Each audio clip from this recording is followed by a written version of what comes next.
সরিষার তেল 4 টেবিল চামচ, পেঁয়াজ বাটা 5 টেবিল চামচ, কাঁচামরিচ বাটা 6 টেবিল চামচ, লবণ 1 চা চামচ, ইলিশ মাছ 8 পিস।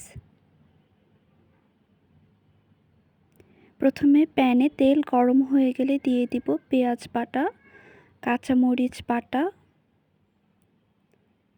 লবণ, ভালো মতো মিশিয়ে দিয়ে দিব মাছগুলো।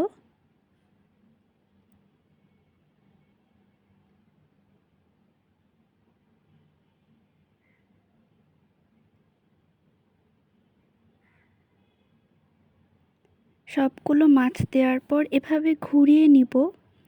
এরপর দিয়ে দিব মশলা ধোয়া পানি।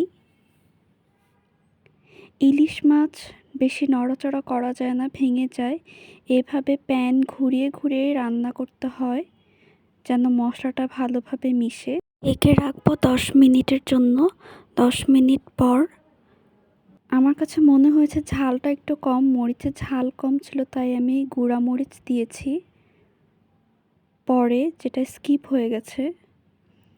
এবার খুব সাবধানে মাছগুলোকে উল্টে নিতে হবে। 15 মিনিটের মধ্যে যখন ঝোল শুকিয়ে এমন মাখা মাখা হয়ে যাবে, তখন তৈরি হয়ে যাবে ইলিশ মাছ।